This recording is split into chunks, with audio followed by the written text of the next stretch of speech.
साथियों जय हिंद। हम लोग आज स्टार्ट करेंगे यूनिट 2 को। इसका नाम है children and women in sports. ये यूनिट 2 है हमारा।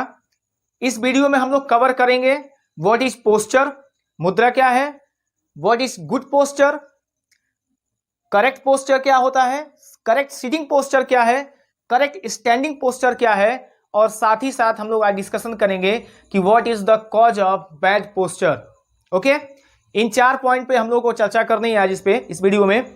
तो उम्मीद करता हूँ ये आपके लिए काफ़ी हेल्पफुल होगा, आपको समझने में आसानी होगी। मैंने इनको डिफाइन कर दिया ऑलरेडी, हम लोग सिर्फ इसको क्या करेंगे, डिस्कशन करेंगे। ठीक है, आइए शुरू करते हैं।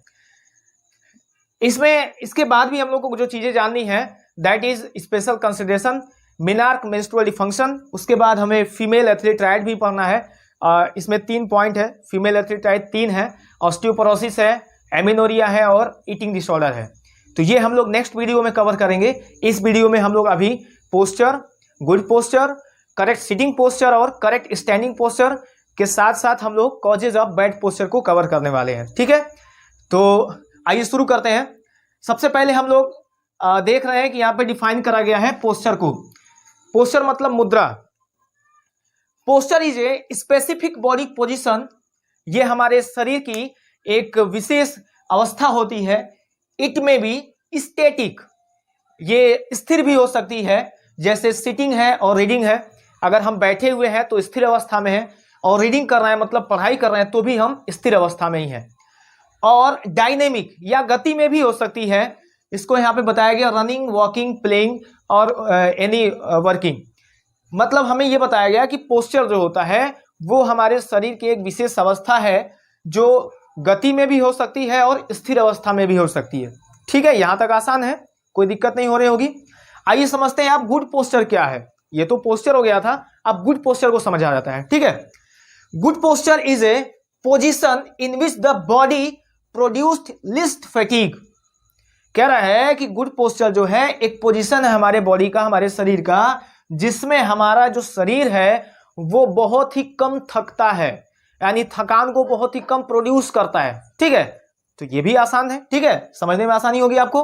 गुड पोस्चर क्लियर है, करेक्ट पोस्चर आपको क्लियर हो गया। ठीक है, पोस्चर भी मैंने बता दिया। आइए देखा जाए करेक्ट सिटिंग पोस्चर क्या होता है। जो ठीक से बैठने वाली अवस्था होती है वो क्या है, उसमें हमारे बॉडी की अवस्था कैसी होनी चाहिए, आइए समझते हैं। Correct position sitting posture, in correct sitting posture backbone should be correct. कह रहा है कि जो करेक्ट सिटिंग पोस्चर है इसमें आपका जो बैकबोन है इट शुड बी करेक्ट, यानी स्ट्रेट होना चाहिए, एकदम सीधा होना चाहिए। So that the natural curve should be visible. इसका मतलब यह हुआ कि जब हम अपने बैकबोन को स्ट्रेट करके बैठेंगे तो हमारे बॉडी का, हमारे बैकबोन का जो नेचुरल कर्व है it is in cervical region and lumbar region also, ये विजिबल होगा। ये करेक्ट पोजिशन है सिटिंग का। ठीक है, should be visible. Head should be in line of head should be in line of hip, head should be in line of hip. हमारा जो सिर है वो हिप के और शोल्डर के लाइन में होना चाहिए। हमारा जो सिर है वो शोल्डर और हिप के लाइन में होना चाहिए, और बैकबोन हमारा स्ट्रेट होना चाहिए। ये हमारे करेक्ट सिटिंग का पोस्चर हुआ। ठीक है, आसान है। आइए करेक्ट स्टैंडिंग पोस्चर को समझा जाए। ठीक से खड़े होने की मुद्रा क्या है। ठीक है, standing is a position in which the body is held in upright. कह रहा है कि खड़ा होना जो है ये एक हमारे बॉडी की अवस्था है जिसमें हमारी बॉडी क्या होती है, हेल्ड इन अपराइट, ऊपर की तरफ टिकी होती है, ऊपर की तरफ हेल्ड रहती है, and supported by only our feet, और सिर्फ हमारे पैरों के द्वारा इसको क्या मिला रहता है, सपोर्ट मिला रहता है। ठीक है, आगे कह रहा है fit apart 4 to 6 inches.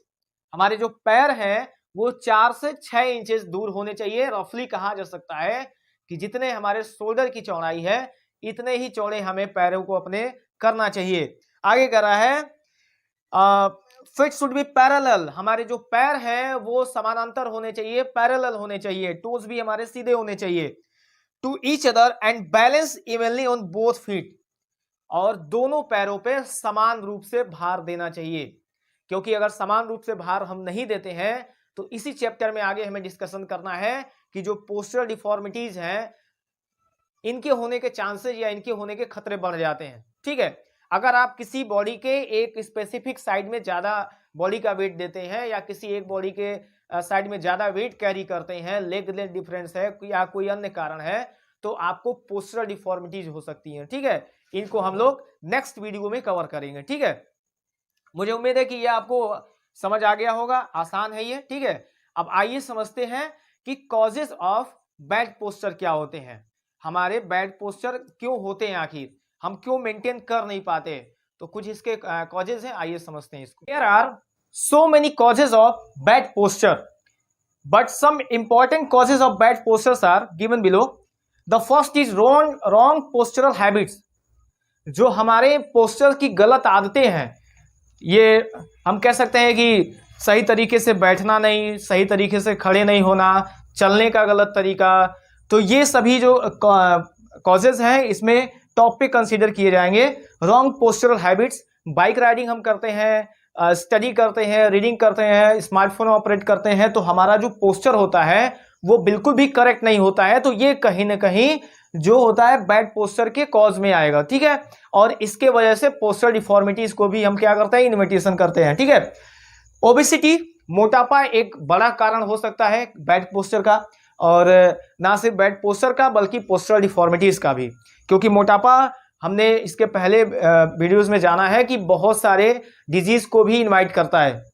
Age factor है, उम्र बढ़ जाने के बाद जो है हम अपने पोस्चर को मेंटेन करने में असमर्थ महसूस करते हैं, या कह सकते हैं कि ताकत की जब कमी होती है तो भी हमें पोस्चर को मेंटेन करना कठिन लगता है। तो एज फैक्टर भी एक इंपॉर्टेंट फैक्टर इसमें कंसीडर किया जा सकता है। लैक ऑफ न्यूट्रिशनल डाइट, अगर हमारे शरीर में ऊर्जा की कमी होगी, एनर्जी की कमी होगी, तो भी हम गुड पोस्चर को मेंटेन नहीं कर पाएंगे। It will be also a major cause of bad posture. Okay, now the next is injury और एक्सीडेंट। जब हमें कभी चोट लगती है या कोई दुर्घटना होती है तो उस वजह से भी हम अपने शरीर के किसी पर्टिकुलर पार्ट पे ज्यादा वेट देते हैं। जैसे मान लीजिए अगर किसी को स्प्रेन हो गया या कहीं किसी पैर में चोट लग गया तो हम सीढ़ियां चढ़ते समय उस पैर पे अपना कम भार देते हैं, कम लोड देते हैं, तो it may be also a cause of bad posture. Okay, now the next and most important is that is heredity. वंशानुगत जो होते हैं चीजें, वो भी इसके लिए काफी ज्यादा रिस्पॉन्सिबल है।